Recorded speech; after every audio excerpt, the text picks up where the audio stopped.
Hey guys, what's up? Mr. Castro here. So we're going to take a look at chapter 33 of the American Pageant, just taking a look at the Great Depression and the New Deal and some just of the important things that I want to make sure that you guys know about some of the stuff that occurred.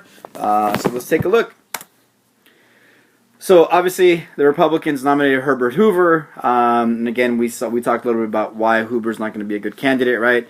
So the Democrats nominated Franklin Delano Roosevelt, right? Again, the rallying cry or the slogan for the campaign, right, was "Happy Days Are Here Again." There was actually a song called "Happy Days Are Here Again."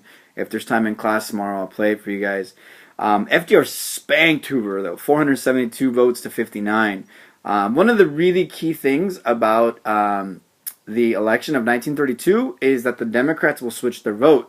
So remember, the Democratic Party, okay, that the black people will switch to the Democratic Party.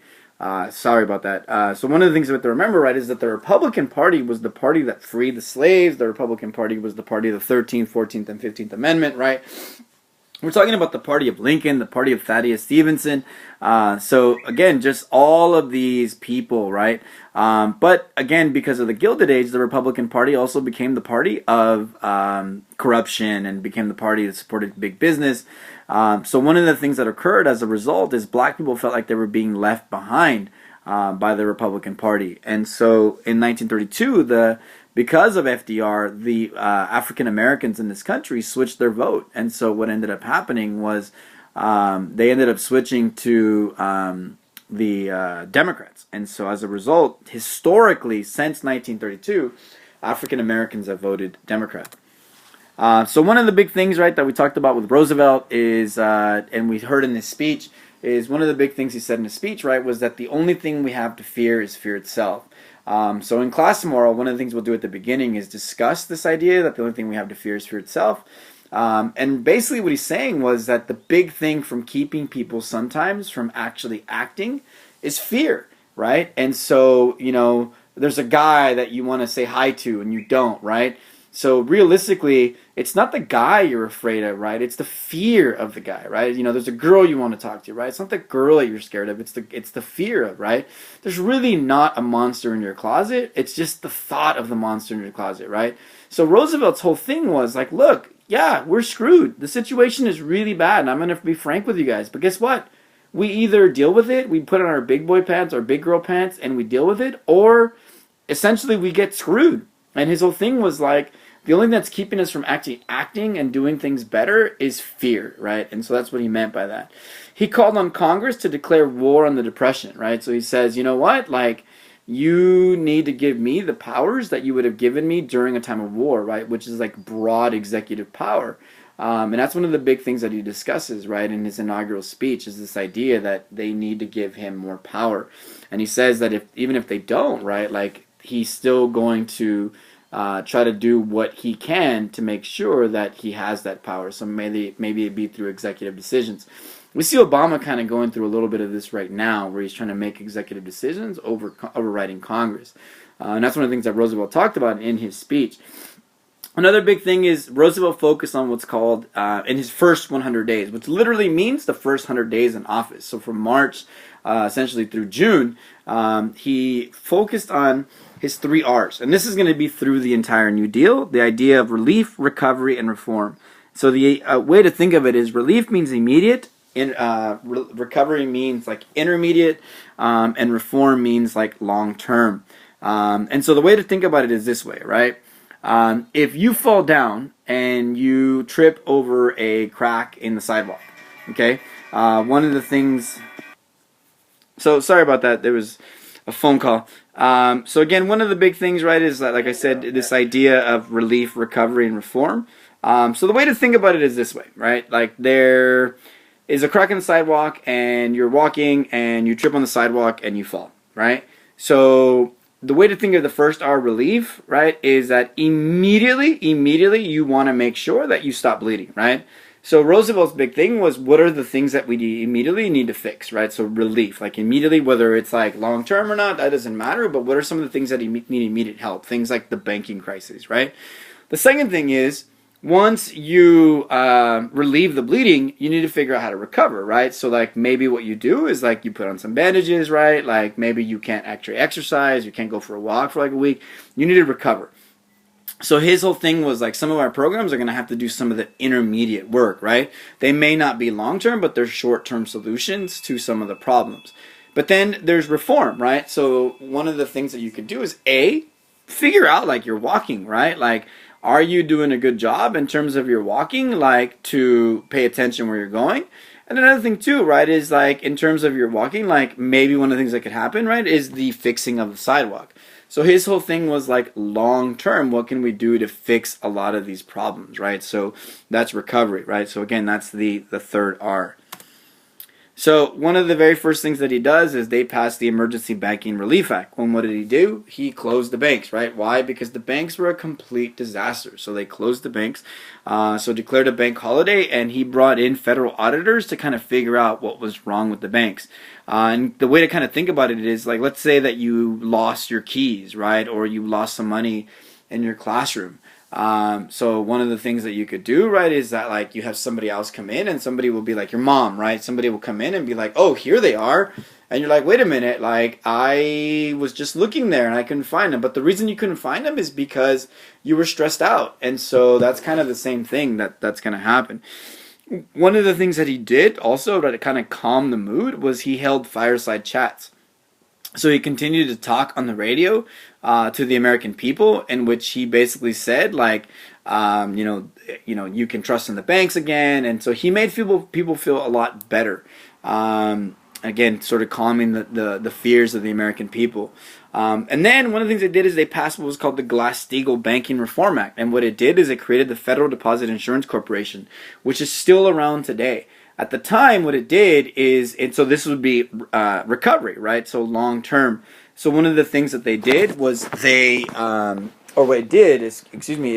covered your money in the bank for up to $5,000, right? So if for whatever reason the bank, right, didn't do a good job of saving your money and it lent out too much and something else happened, like very similar to the crash, like the bank would be covered by the federal government. The government actually created their own insurance company to cover that money. Today, the sum is a lot bigger. One of the other things that he did too was they created the Civilian Conservation Corps, which created employment and fresh air government camps for 3 million Americans. Things like reforesting, firefighting, draining swamps, controlling floods.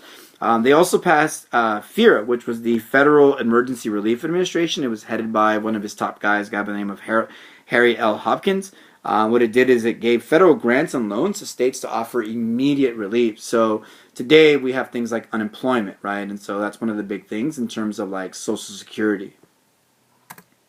Another thing was like the Agricultural Adjustment Act, right? So millions of dollars to help farmers with things like mortgages. The Homeowners Loan Corporation helped refinance mortgages on non-farm homes, like homes like mine or your parents, right? The Civil Works Administration created also temporary jobs during the winter for lots of people that were unemployed, excuse me. But there were critics also, right? We call these people demagogues. And not just because they were critics, but a demagogue is someone who points out the obvious, right? So someone who says, there are problems with schools, right? And it's like, well, we know there are problems with schools, right? But they get people all fired up about obvious issues. One of the people that was really upset with Roosevelt was a guy by the name of Father Charles Coughlin. He said the New Deal was not doing enough for the poor.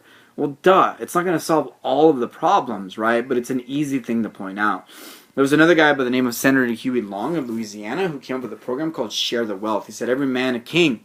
So they used to call him the kingfish. And he said that what the federal government should do is give every family $5,000 and that would help revive the economy. The problem is its math was completely bad.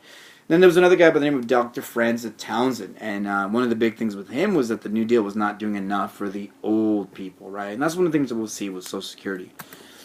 The WPA, the Works Progress Administration, created 9 million jobs through $11 million in public works, building things like public buildings, like schools or city halls, right? Building bridges, building roads, right? So creating government jobs to try to create enough revenue, right, to actually create private side jobs. Some of the women that played a major role, right? So First Lady Eleanor Roosevelt, she is called the soul of the New Deal. She was very much in FDR's ear in terms of like social programs and making sure that the poor were taken care of, and so all this different stuff. So it's kind of interesting, right? Because she kind of became this sort of soul of the New Deal, but she also was influenced heavily by her husband. And we'll talk a little bit more about them in class. The Secretary of Labor was the first female cabinet member in U.S. history, a woman by the name of Frances Perkins. Another woman who played a special role in the Roosevelt administration is actually an African-American woman, a woman by the name of Mary McLeod Bethune. She was head of the Office of Minority Affairs, so dealing with helping minorities in the country.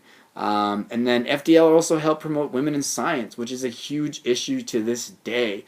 And one of the people that benefited from this is a very famous woman by the name of Margaret Mead, who did really well in the field of anthropology, so like cultural studies.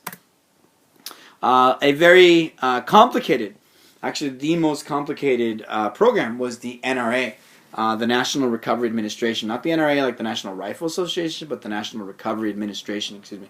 It was the most complicated program. They tried to set a maximum hours of work, minimum wage, rights for laborers to choose representatives, to actually bargain for them. Eventually, the Supreme Court ruled that it was unconstitutional.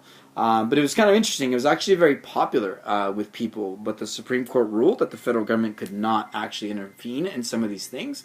So they said it was unconstitutional. But there was actually a corporate man, I can't remember his name, but he was actually the owner of a new NFL expansion team in Philadelphia who loved Roosevelt and thought the NRA was actually a great idea. And so the symbol of the NRA was an eagle.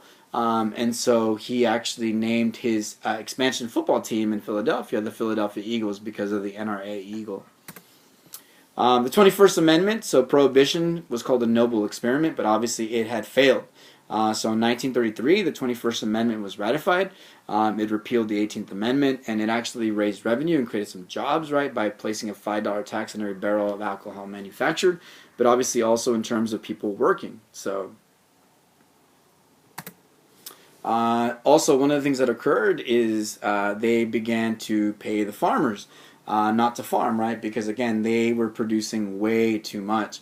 And so they passed the Agricultural Adjustment or they created the Agricultural Adjustment Administration, so the AAA. And what it did is it helped pay farmers to reduce production. It was actually killed by the Supreme Court in 1936 because they ruled that, again, the government could not do this. Government also created what was called the Soil Conservation Act, which advocated for the farmers to plant soil-conserving things. One of the things that heavily affected the farmers too was the crazy Dust Bowl, right? So the drought of 1933 and years of using up the soil caused dust bowls through Missouri, Texas, Kansas, Arkansas, and Oklahoma. And you can see in the picture some of the places where it heavily affected. So in 1935, the government created this Resettlement Administration and helped move people to places where they could work. And one of those places was California. The Native Americans, right? FDR did a lot to assist Native Americans, and one of the things that they did is they created the Commission on Indian Affairs.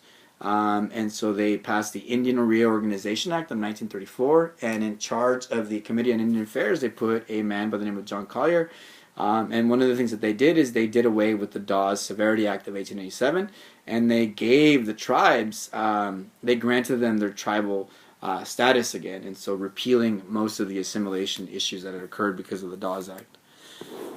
The Federal Securities Act required sound information of stock to be given to stockholders. So, like, if anybody who owns stock, anybody who owns stock must be told whether or not a company is doing well. So, not just people who have the inside scoop can find out and sell their stock first. In order to make sure that this occurred, the Securities and Exchange Commission, otherwise known as the SEC, was created as the watchdog of the stock market, which is still around today. The most controversial New Deal program, because it was seen as creeping socialism, because it was going to create government electricity to compete with private electricity, was the TVA, the Tennessee Valley Authority. So the New Dealers accused the electric industry of gouging consumers in terms of their prices, right? You want electricity? Well, we're going to charge you a lot, even during this crisis. And so one of the things that happened was that 1933, the TVA dammed the Tennessee River and helped 2.5 million poor citizens gain electricity. Also, in terms of housing, one of the things that occurred was in 1934, the Federal Housing Administration was created to stimulate industry with small loans. It's still around today. It's in the form of the U.S. Department of Housing and Urban Redevelopment. In 1937, the U.S. Housing Authority was created. And again, this all led to what is today the U.S. Department of Housing and Urban Redevelopment. 1935, taking a look at some of the stuff that occurred for labor, the Wagner Act was passed in 1935, which guaranteed the right of unions to organize and bargain collectively, which is, again, still sort of the argument today. The National Labor Relations Board was created to oversee the relationship between the unions and government. Another thing, too, was that John Lewis, this man, he started what was called the Committee for Industrial Organization, which focused on helping unskilled labor.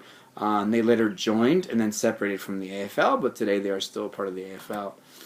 1938, the Fair Labor Standard Act was created, setting up minimum wage laws, maximum hours, forbidding children under the age of 16 from working. You can see here, this is an example of something that you would have seen if you are working in your break room. Roosevelt was getting really frustrated with the Supreme Court because the Supreme Court began to argue that some of the programs were unconstitutional. And so in order to ensure that some of the programs would not be overturned by the Supreme Court, Roosevelt tried to get more justices into the Supreme Court that were New Dealers. So he tried to pack the court. It fails, and people began accusing him of being sort of a dictator or king-like by trying to do this, right? Because he was trying to upset the balance of checks and balances. 1937, unemployment was still at 15%. There was actually a recession in 1937 because the New Deal began to slow down. FDR had increased the debt from $19.487 million to $40.44 in 1939. So Roosevelt had to actually adopt what's called Keynesian economics, and so deficit spending. So the idea was we're going to spend what we don't have in hopes that it's going to create jobs. And by creating jobs, what we're going to do is we're going to try to create private side jobs, and then we'll be able to collect the money back. World War II eventually helped us out of the Depression. One of the things that I didn't put in the notes that I want to talk a little bit about in class tomorrow is Social Security and how it's a long-term recovery thing. But again, we'll look at those things tomorrow.